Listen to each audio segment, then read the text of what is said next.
कई बार हम अपने जीवन में ऐसे एक उपाय, ऐसी कोई युक्ति के तलाश में रहते हैं कि हमें कोई ऐसी युक्ति मिल जाए जिससे कि हमारी सारी समस्याएं कम हो जाएं, खत्म हो जाएं और जो भी हम चाहते हैं वो हम कर पाएं। ऐसे कई चीज़ें हम सुनते हैं, देखते हैं और कई लोग हमें सलाह मशवरा भी देते हैं कि ऐसा होना चाहिए, ऐसा नहीं होना चाहिए। लेकिन क्या हम अपना अनुभव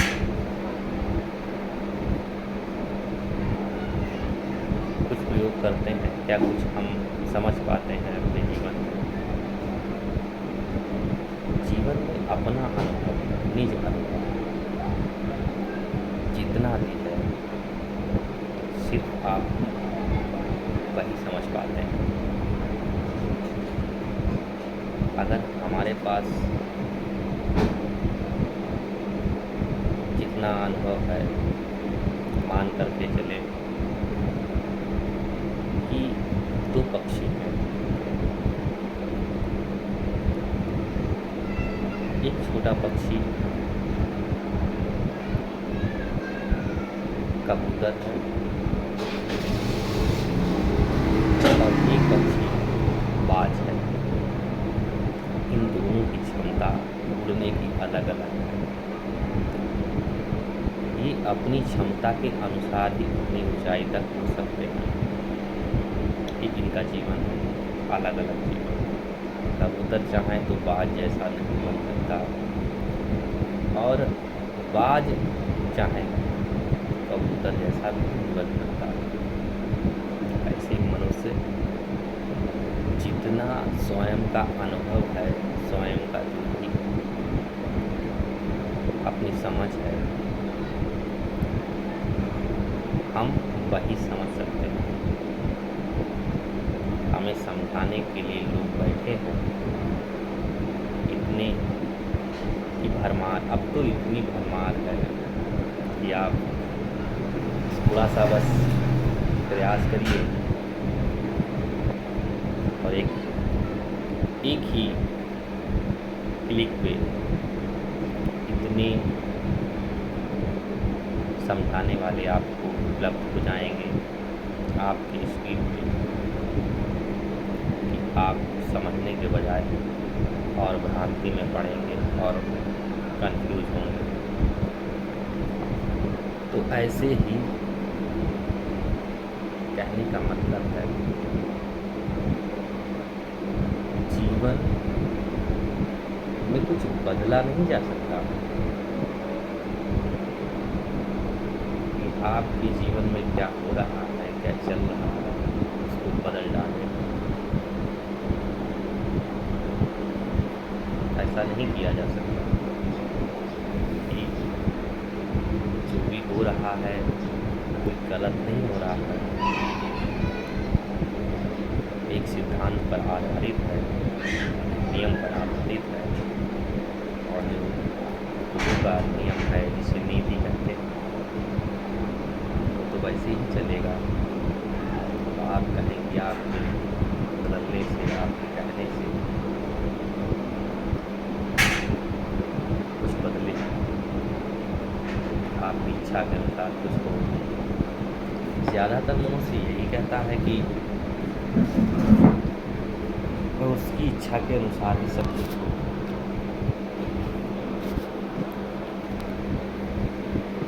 वह जो करना चाहता है, जो पाना चाहता है, वह उसे मिले और वैसा ही। लेकिन जब ऐसा नहीं होता तब मनुष्य क्रोध से भरता है और परेशान होता है कि हमने इतना प्रयास किया, ऐसा नहीं हो पाया। ऐसा नहीं है।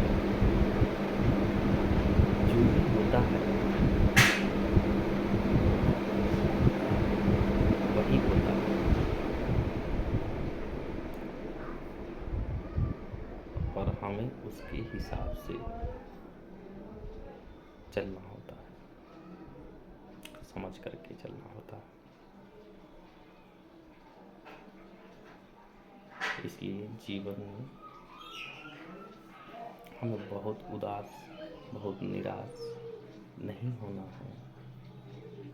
ऐसे मनुष्य जीवन में लम्हे आते हैं, ऐसे क्षण आते हैं जो बड़े पीड़ादायक होते हैं, बड़े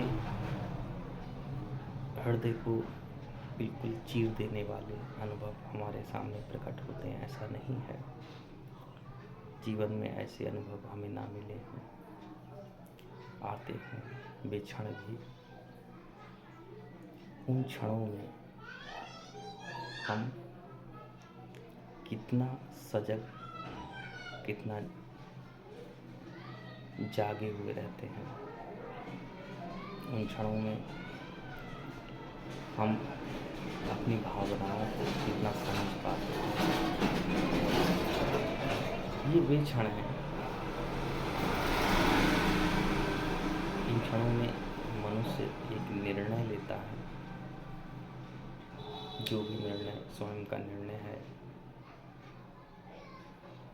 जैसा भी निर्णय ले, वह मनुष्य की अपनी निजी इच्छा है।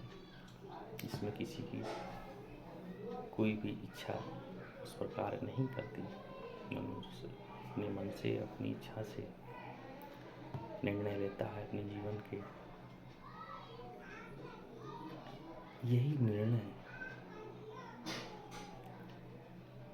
हमें हमारे जीवन में कहाँ लेकर जाएंगे, यही वह निर्णय है कि हम कैसी सोच से, कैसे विचार से, किस दिशा में कोई निर्णय लेते हैं। ऐसे रामचरितमानस में तुलसीदास जी ने लिखा है, और आप भी जानते हैं, आपने पढ़ा होगा, सुना होगा। विभीषण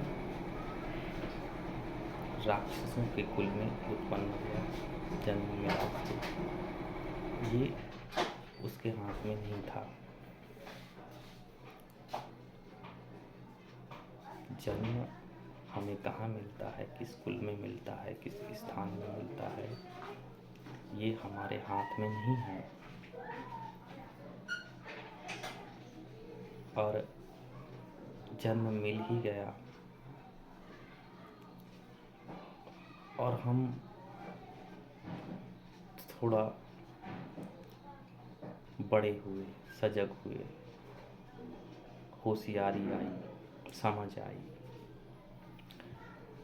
वहाँ जब विभीषण ने देखा कि हम यहाँ जन्म मिला है, लेकिन यहाँ जो कार्य हो रहे हैं अधर्म के साथ हो रहे हैं, सारे जो भी लोग यहाँ पर कार्य कर रहे हैं वो एक अधर्म को ग्रहण करके कार्य कर रहे हैं। चारों तरफ अधर्म है, लेकिन विभीषण ने अधर्म को नहीं चुना, धर्म को चुना। प्रभु का स्मरण मात्र ही विभीषण जी के पास था। प्रभु से कभी न मिले हैं, न देखा है, न सुना है, कैसा रूप है, कैसा आकार है, कैसा रंग, कुछ भी नहीं जानते हैं। लेकिन वे जानते हैं, जैसे आप जानते हैं कि भगवान होते हैं, और भगवान ही हैं, भगवान ही सारी सृष्टि को चलाते हैं। ऐसा विचार करके जब विभीषण ने प्रभु का स्मरण किया,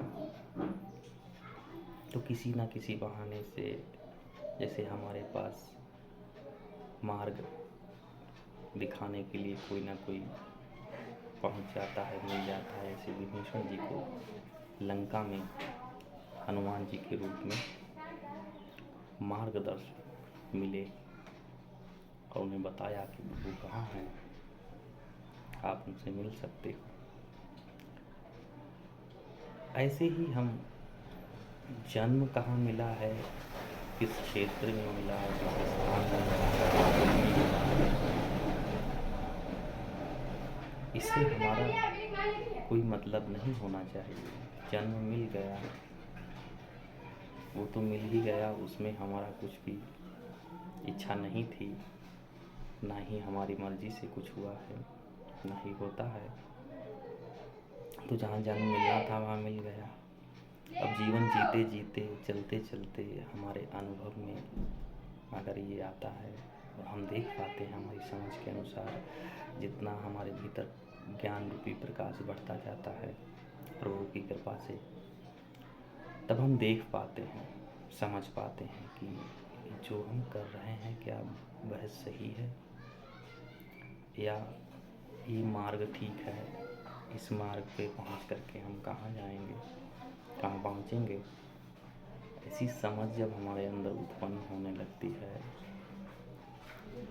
फिर हम थोड़ा सा अपनी गति को धीमा करते हैं और कोई भी कार्य करने से पहले विचारते हैं, थोड़ा ध्यान से, थोड़ा रुक करके, थोड़ा ठहर करके, विचार करके एक निर्णय लेते हैं कि हम इसके परिणाम को तो समझ लें कि इसके करने से क्या परिणाम होंगे। तो जब हम ऐसे विचार करके उनके परिणामों को, जो हम कर्म करते हैं, जब हम बेकार करते हैं, तब हमारा एक जीवन लक्ष्य की ओर अग्रसर होता है।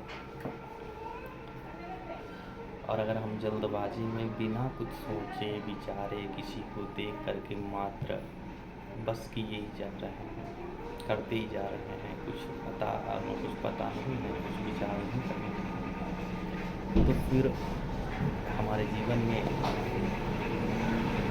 जो भी हमारे कर्मों द्वारा हमें फल मिलता है भोगना भी पड़ता है। तो इसलिए कर्म कोई भी करे, कर्म कोई भी करते, कर्म जो कार्य करते हैं अपने जीवन में, जो हमें मिलते हैं करते हैं, लेकिन कुछ भी करने से पहले हम विचार करना और जल्दबाजी में कोई भी काम ना कर डाले, उसके परिणाम तो हमें ही भुगतने हैं।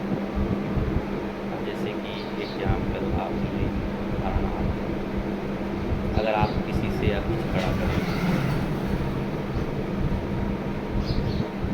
तो कुछ देर बाद, या सुबह झगड़ा किया तो शाम को नहीं, दूसरे दिन थोड़ी देर बाद उसका परिणाम जब आता है किसी न किसी रूप में, या तो वो फिर झगड़ेगा आपसे जिससे आपने झगड़ा किया, या फिर आपकी कोई शिकायत नहीं करेगा। तो फिर उसके जो परिणाम होंगे फिर आपको भुगतने होंगे। ऐसे ही जीवन में कोई भी हम कार्य करें तो परिणाम को सोच लेंगे और फिर अपने कार्य करेंगे। जीवन कठिन या सरल, सत्य या असत्य, धर्म या अधर्म, बहुत ज़्यादा चक्कर में नहीं पड़ने जो आप कर रहे हैं, आपके द्वारा किसी को कोई नुकसान नहीं होता, किसी को कोई क्षति नहीं होती। इतना आप विचार करके जब आप लोगों के प्रति सेवा भाव, प्रेम भाव से जीवन को व्यतीत करते हैं, तो फिर आपको प्रभु की कृपा से, प्रभु के आशीर्वाद से जीवन में परेशानी नहीं होती, ये तय है। इसलिए आनंद के साथ रहिए, आनंद को प्राप्त कीजिए, आनंद को बांटिए, आपका जीवन